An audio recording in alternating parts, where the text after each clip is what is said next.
Bab 205-208. Gao Yunru terdiam sesaat. Setelah beberapa saat, Gao Yunru berkata dengan mata tegas, "Fugui, apapun yang terjadi, aku akan berdiri di sisimu dan mendukungmu.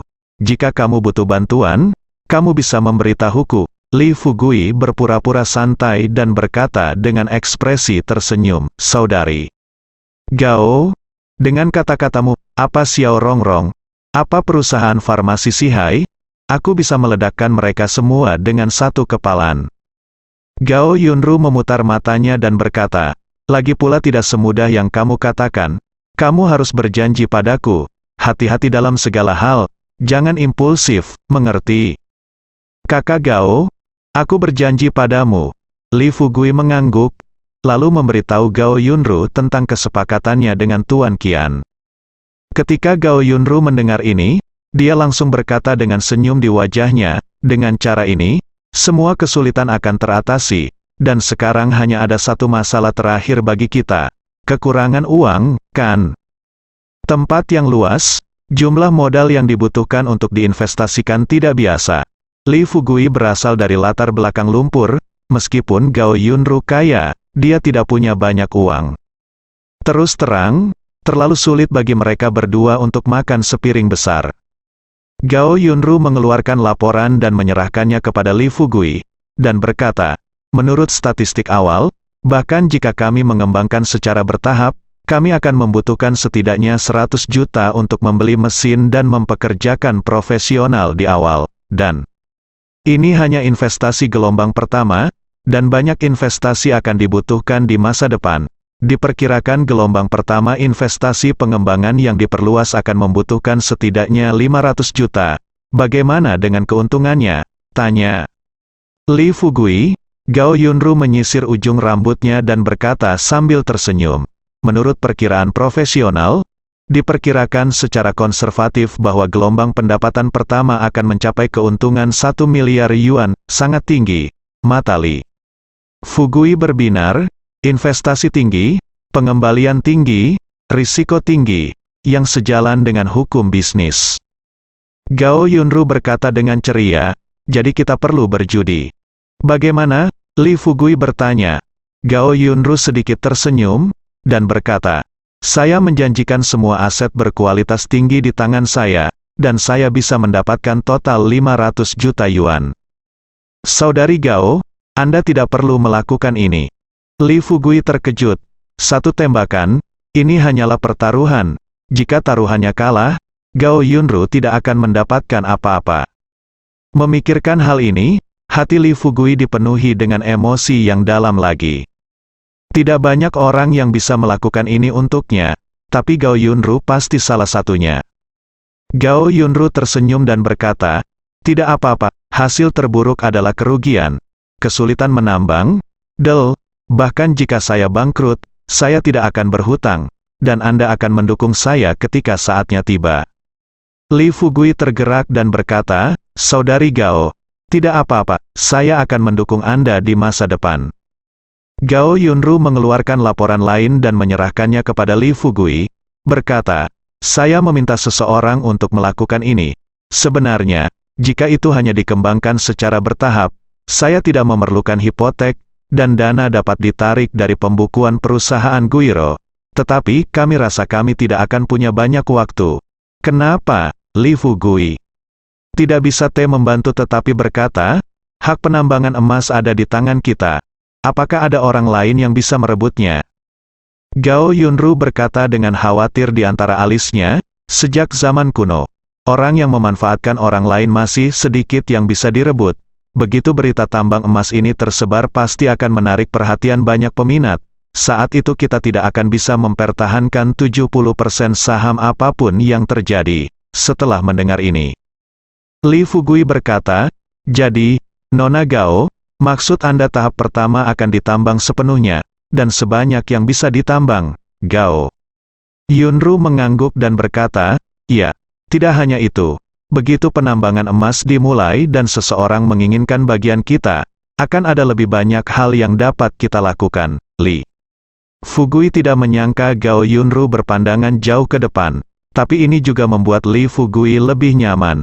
Dengan Gao Yunru sebagai asisten, setidaknya dia tidak perlu khawatir dimakan tanpa tulang. Gao Yunru langsung tersenyum dan berkata, "Oke nah, Anda tidak perlu khawatir tentang hal-hal ini.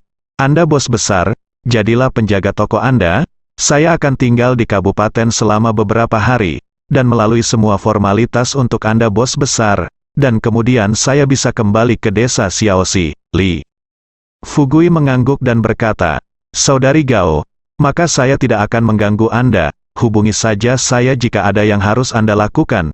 Jika saya tidak ada di sini, Anda dapat pergi ke Dinsu dan memintanya untuk menghubungi Tuan Qian."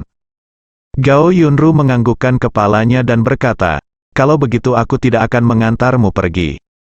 Setelah Li Fugui meninggalkan kantor Gao Yunru, dia pergi ke kotak untuk mencari Da Zuang, orang bodoh kedua, dan istri mereka. Mereka meninggalkan Hotel King Long bersama dan bersiap untuk kembali ke desa. Saat meninggalkan hotel, Li Rencai masih sopan dan membantu mengambil sesuatu atau sesuatu. Baru setelah Li Fugui pergi dengan beberapa orang, Li Ren dengan enggan berjalan kembali. Tanpa diduga, Li Rencai hanya mengambil 2 langkah, dan melihat 2 wanita menawan melambai ke arahnya. Salah satunya yang dia ingat adalah wanita yang bersama Li Fugui ketika dia datang. Li Rencai melihatnya, berlari dengan cepat, dan berkata, "Lakukan, kamu punya pesanan?" Xiao Rongrong terkikik, menatap Li Rencai dan berkata, "Pria tampan, siapa orang yang baru saja kau suruh pergi?" Meskipun Li Rencai adalah orang kecil, dia tidak bodoh melihat kedua wanita ini menanyakan pertanyaan ini. Dia sudah mulai meragukan identitas mereka, jadi dia tidak berniat menjawabnya sekarang. Namun, begitu Li Rencai melihat mata Xiao Rongrong, dia berkata dengan cara yang misterius, "Itu Tuan Li, Li Fugui." Ekspresi Xiao Rongrong membeku, dan dia bertanya, "Apakah itu manajer umum Hotel King Long Anda?" Li Rencai menggelengkan kepalanya, dan berkata sambil menyeringai, "Itu wakil presiden, tetapi bahkan presiden kita Gao pun mendengarkannya." "Kamu bajingan." Wajah Zhou Xiaoyu memerah. Dia segera memikirkan bagaimana dia pamer di kamar pribadi ketika dia membawa Li Fugui ke sini. Dan saat ini, dia hanya merasa wajahnya panas, dan dia benar-benar malu untuk meninggalkan rumahnya. Lalu Li Fugui benar-benar menjijikkan. Dia sengaja membuatnya tampak jelek. Jika dia tahu bahwa Hotel Azure Dragon sebenarnya dimiliki oleh Li Fugui, bagaimana dia bisa mengatakan hal-hal seperti berapa banyak uangnya? Ekspresi keraguan melintas di mata Xiao Rongrong, dan dia berkata, "Oke, kamu bisa pergi." Li Rencai berjalan dengan patuh ke dalam. Baru setelah dia memasuki hotel, Li Ren masih memiliki ekspresi bingung di wajahnya. Dia sudah melupakan apa yang baru saja terjadi, tetapi dia merasa seolah-olah dia telah melupakan sesuatu. Jadi dia terus berpikir, apa identitas Li Fugui ini? Di dalam mobil, Zhou Xiaoyu berkata dengan marah, "Bukankah Hotel King Long ini dimiliki oleh Gao Yunru? Mengapa Li Fugui juga menjadi wakil presiden di sini?" Xiao Rongrong tersenyum sambil berpikir, "Li Fugui ini semakin sulit. Xiaoyu, bantu aku menyelidiki sesuatu." "Ada apa?" Zhou Xiaoyu bertanya. Xiao Rongrong berkata, "Bantu saya menyelidiki apa yang dilakukan Li Fugui di desa Xiaoxi, dan laporkan kepada saya semua hal yang telah Anda selidiki." "Tuan, mengapa Anda selalu menatap Li Fugui ini? Dia hanya udik desa. Itu tidak ada nilainya sama sekali." Zhou Xiaoyu tidak mau 10.000. Dia tahu bahwa Li Fugui berasal dari negara miskin, dan dia adalah seseorang yang suka menikmati hidup. Dia tidak senang membiarkannya pergi ke tempat yang tidak ada kotorannya. Nada suara Xiao Rongrong menjadi tegas, dan berkata, "Jika kamu disuruh pergi, kamu bisa pergi. Li Fugui ini tidak hanya harus diawasi, tetapi juga diperhatikan. Aku punya intuisi bahwa dia sangat penting bagi kami." "Ya, Tuan." Zhou Xiaoyu terkejut. Dia tidak berani mengatakan apa-apa, dan langsung setuju. Sisi lain, Li Fugui mengantar beberapa orang kembali ke desa Xiaoxi. 2 jam kemudian, hari mulai gelap, baik Da Zuang dan Erleng Si menghela nafas lega, dan pulang. Li Fugui juga kembali ke rumahnya. Dia akhirnya bisa bernafas lega setelah menyelesaikan kekacauan ini hari ini. Berdasarkan tebakan sebelumnya, tidak peduli seberapa malasnya Li Fugui sekarang, tidak peduli apa yang tertunda besok, dia harus pergi ke gunung. Setelah membuat sup obat baru, Li Fugui hendak pergi tidur, tetapi saat ini anjing kuning besar itu berlari masuk, tidak menggonggong, tetapi menggigit celananya dan memintanya untuk mengikutinya keluar. Li Fugui agak aneh, anjing kuning besar itu belum pernah melakukan ini sebelumnya, dan setelah meminum sup obat, anjing kuning besar itu sudah sangat spiritual, jadi Li Fugui mengikutinya keluar. Setelah keluar rumah, yang mengejutkan Li Fugui adalah melihat seekor ular hitam besar tergeletak di halaman dengan mata redup, sisik hitam di tubuhnya banyak yang rusak, dan masih mengeluarkan darah. Melihat Li Fugui datang, ular hitam besar itu mengeluarkan ekspresi keintiman di matanya, memuntahkan surat ular itu, dan ingin mengangkat kepalanya, tetapi tetap tidak bisa mengangkatnya, jelas itu terluka parah. Li Fugui kaget dan marah. Ular hitam besar ini bisa dikatakan sama dengan anjing kuning besar. Ia adalah penolong yang baik saat terang dan gelap. Ia tidak pernah merusak desa, menggigit atau apapun, dan bahkan tidak pernah muncul di depan orang lain. Tapi sekarang, ular hitam besar ini dipukuli seperti ini. Siapa ini? Selain itu, Li Fugui segera menyadari bahwa masalah ini mungkin tidak sederhana. Setelah meminum sup obat, ular hitam besar itu tidak hanya bergerak lebih cepat, tetapi juga memiliki sisik yang sangat keras di tubuhnya. Sisik pada ular hitam besar itu tidak bergerak. Orang yang bisa mengalahkan ular hitam besar seperti ini pasti bukan penduduk desa Xiaoxi, apalagi orang biasa. Li Fugui sedang berpikir liar di benaknya, tetapi dia tidak lamban. Dia menuangkan sup obat rebus ke dalam mangkuk anjing yang digunakan oleh anjing kuning besar, dan meletakkannya di depan ular hitam besar itu. Mata ular hitam besar itu berbinar, dan dia terjun ke dalamnya, meminum sup obat tanpa henti, dan vitalitas yang memancar dari tubuhnya secara bertahap mulai pulih. Melihat ini, Li Fugui terus merebus sup obat, memikirkan siapa yang melukai ular hitam besar itu dan apa tujuannya. Sejak Ganoderma lucidum berusia 1000 tahun tumbuh di pegunungan, Li Fugui menemukan bahwa dia telah terlibat dalam berbagai pusaran air, dan bahkan jika dia ingin keluar sekarang, itu tidak mungkin. Setelah ular hitam besar itu meminum 2 panci besar sup obat, dia tertidur lelap. Li Fugui memindahkan ular hitam besar itu ke kandang anjing kuning besar itu, lalu kembali tidur. Keesokan paginya, Li Fugui membawa anjing kuning besar itu, menyapa Li Xiuling dan yang lainnya, dan langsung pergi ke gunung. Kali ini, dia tidak membawa siapapun bersamanya, dan dia takut mengalami malam dan mimpi yang panjang, jadi dia berencana untuk segera pergi setelah dia berhasil. Karena ular hitam besar itu masih dalam masa pemulihan, Li Fugui kehilangan seorang penolong, yang membuatnya semakin marah dengan pembunuh di balik layar. Meski jalan menuju gunung itu sulit, Li Fugui sudah melewatinya sekali, dan kebugaran fisiknya berbeda dengan orang biasa, jadi hanya butuh 1 jam untuk sampai di tempat ia berkemah pada hari pertama terakhir kali. Yang mengejutkan Li Fugui, semua tenda, api unggun, dan sebagainya telah hilang. Ini menunjukkan bahwa seseorang pasti telah memasuki gunung baru-baru ini, dan orang yang memasuki gunung tidak datang ke sini untuk bermain. Saya khawatir tujuannya tidak sederhana. Jika tidak mereka tidak akan pernah melakukan hal semacam ini. Li Fugui berpikir sejenak, lalu melanjutkan perjalanan. Setelah 1 jam lagi, dia tiba di kaki gunung tempat Ganoderma lucidum yang berusia 1000 tahun berada. Ini juga tempat Li Fugui dan yang lainnya berkemah, tetapi seperti tempat pertama, semua jejak yang tersisa di sini telah hilang. Li Fugui tidak langsung mendaki gunung, tetapi bersembunyi di semak-semak dan mengamati dengan cermat. Setelah jongkok, saya jongkok sampai malam, selama lebih dari 10 jam. Li Fugui tidak bergerak di semak-semak, selama waktu itu dia makan 2 kantong biskuit padat. Tapi Li Fugui tidak tahu harus senang atau khawatir, tapi dia tidak menemukan petunjuk apapun. Baru setelah bulan berada di langit, Li Fugui berganti pakaian hitam, dan kemudian, seperti hantu, dia melarikan diri ke arah gunung.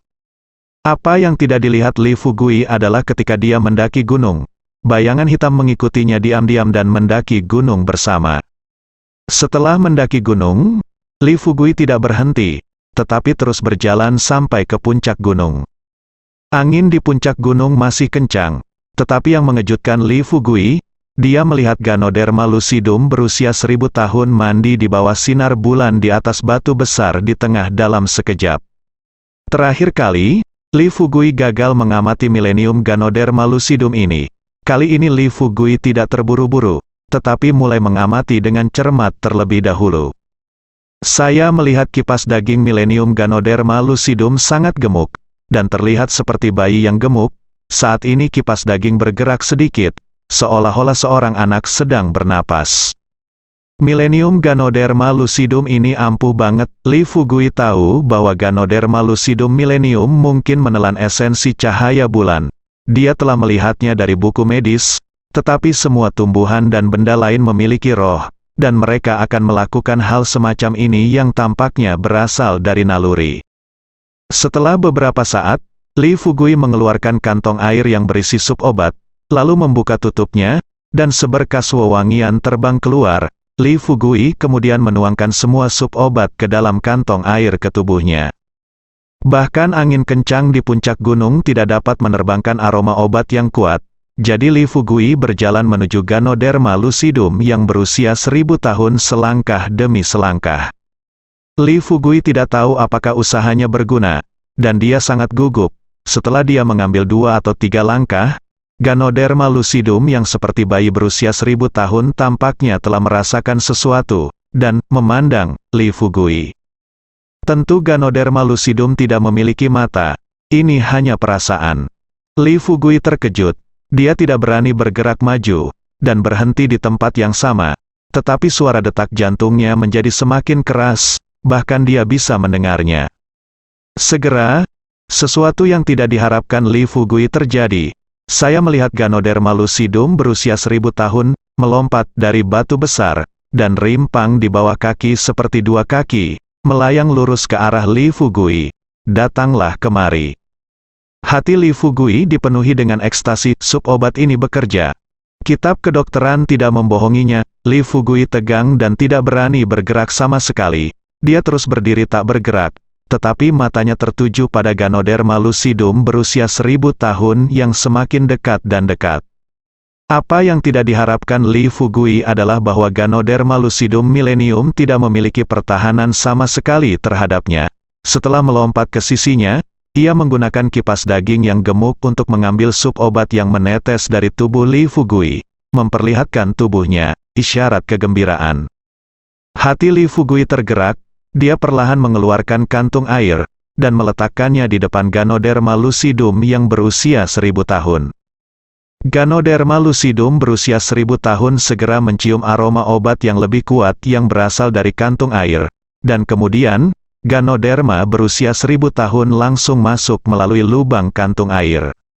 Mata Li Fugui membelalak, segera ada ekstasi di hati saya. Dia tidak pernah bermimpi bahwa Ganoderma berusia 1000 tahun ini akan begitu terobsesi dengan sup obat. Bahkan dia akan menceburkan diri ke dalam perangkap. Li Fugui mengencangkan bukaannya secepat mungkin, dan mengencangkannya dengan erat. Tidak ada gerakan di kantung air, pikir Li Fugui, ini pasti karena Ganoderma lucidum yang berusia 1000 tahun terlalu sederhana untuk menyadari bahwa dia telah jatuh ke dalam situasi putus asa. Hal ini justru membuat Li Fugui merasa bersalah. Ganoderma lucidum yang berusia 1000 tahun ini sudah bersifat spiritual, dan dapat dianggap sebagai makhluk hidup. Kehidupan, dia ditangkap begitu saja, dan mungkin Ganoderma yang berusia 1000 tahun ini akan menjadi terbunuh di masa depan. Ganoderma lucidum direbus. Jika Li Fugui tidak merasakan sedikit pun di hatinya, dia akan menjadi tidak manusiawi. Namun, Li Fugui masih dalam suasana hati yang baik dan memiliki senyum santai di wajahnya setelah memasukkan Ganoderma milenium ini ke dalam sakunya dengan begitu mudah. Dengan Ganoderma lucidum yang berusia 1000 tahun ini, Din Su akan terselamatkan, dan Li Fugui akan dapat mencoba membuat sup obat yang lebih canggih. Ada banyak resep di Canon of Medicine, dan kebanyakan dari mereka memiliki persyaratan yang sangat ketat pada bahan obat, jadi dengan cara yang sama, bahkan jika Li Fugui mengetahui resepnya, jika tidak ada bahan obat yang cocok, dia tetap pintar, wanita. Namun, Li Fugui sudah lama tidak bahagia. Tiba-tiba dia merasakan hawa dingin di hatinya, dan merasakan aura yang sangat berbahaya muncul di belakangnya. Li Fugui hampir tanpa sadar, tubuhnya jatuh, lalu berguling ke samping. Suara, "Ya," yang lembut terdengar di telinga Li Fugui, berkeringat di dahinya. Dia berdiri dengan cepat, dan melihat dengan waspada ke arah dia datang.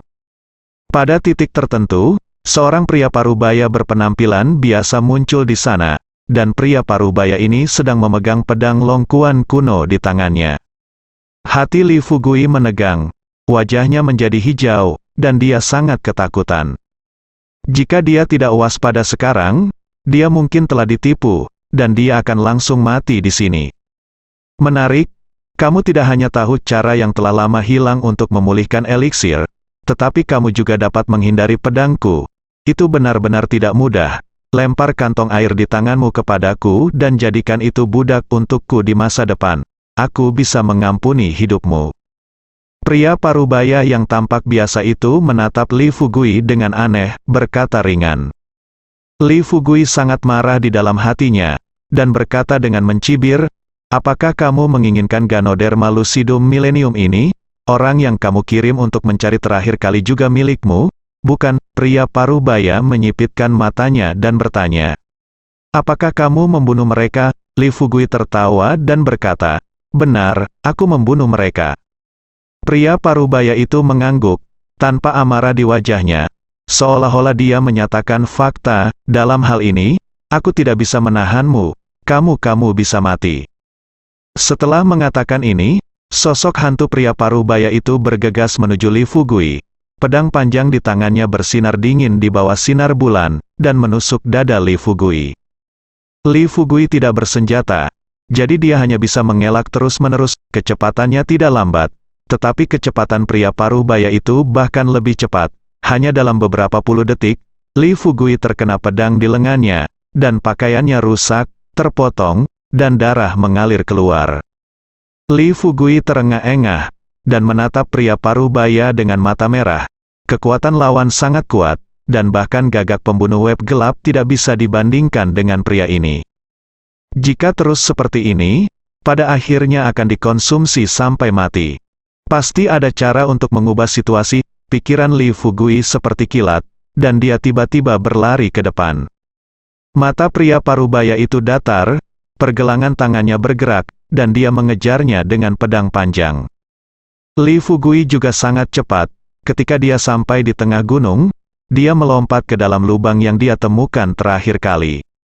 Ini adalah cara terbaik yang bisa dipikirkan Li Fugui. Di bawah gelap gulita, dan yang terpenting, ruang di bawahnya sempit, selama pria parubaya itu berani melompat turun, Li Fugui tidak akan takut untuk melawannya secara pribadi. Boom, suara tumpul terdengar, Li Fugui melompat ke dasar gua, lalu duduk di dinding, menarik napas beberapa kali, lalu merobek sepotong pakaian, dan membalut lukanya. Pada saat ini, pria parubaya itu juga datang ke tepi gua, dan berkata ke bawah, "Apakah menurutmu aku tidak bisa berbuat apa-apa jika kamu bersembunyi di dalam?" Li Fugui tersenyum dingin, dan sebelum dia bisa berbicara, tiba-tiba sebuah bola nyala api dilemparkan dari atas, diikuti oleh ilalang kering dan seterusnya, dan api besar menyembur dari bawah, dengan asap tebal mengepul. Sungguh pikiran yang jahat, wajah Li Fugui berubah drastis. Dia menahan napas, lalu dengan cepat naik ke pintu masuk gua. Namun, ketika Li Fugui keluar dari gua dan terus bernapas, pedang dingin itu menempel di lehernya. "Serahkan kantong air, atau jika kamu bergerak, aku akan membunuhmu." Pria parubaya itu menatap Li Fugui dan berkata dengan dingin. Li Fugui menggertakkan giginya, menatap tajam ke arah pria parubaya itu, dan terdiam beberapa saat. Pada saat ini, bayangan hitam muncul dari belakang pria parubaya itu. Pria parubaya itu mengerutkan kening, dan menusuk dengan pedang backhand. "Ah!" Bayangan hitam itu adalah anjing kuning besar, dan dia bergerak cepat. Melihat pria parubaya mengejarnya dengan pedang, dia langsung kabur. Li Fugui menggunakan keterampilan ini untuk berguling ke samping. Dia tidak melarikan diri. Dalam hal kecepatan, dia sama sekali tidak bisa berlari lebih cepat dari pria parubaya ini, dan kemana dia bisa pergi.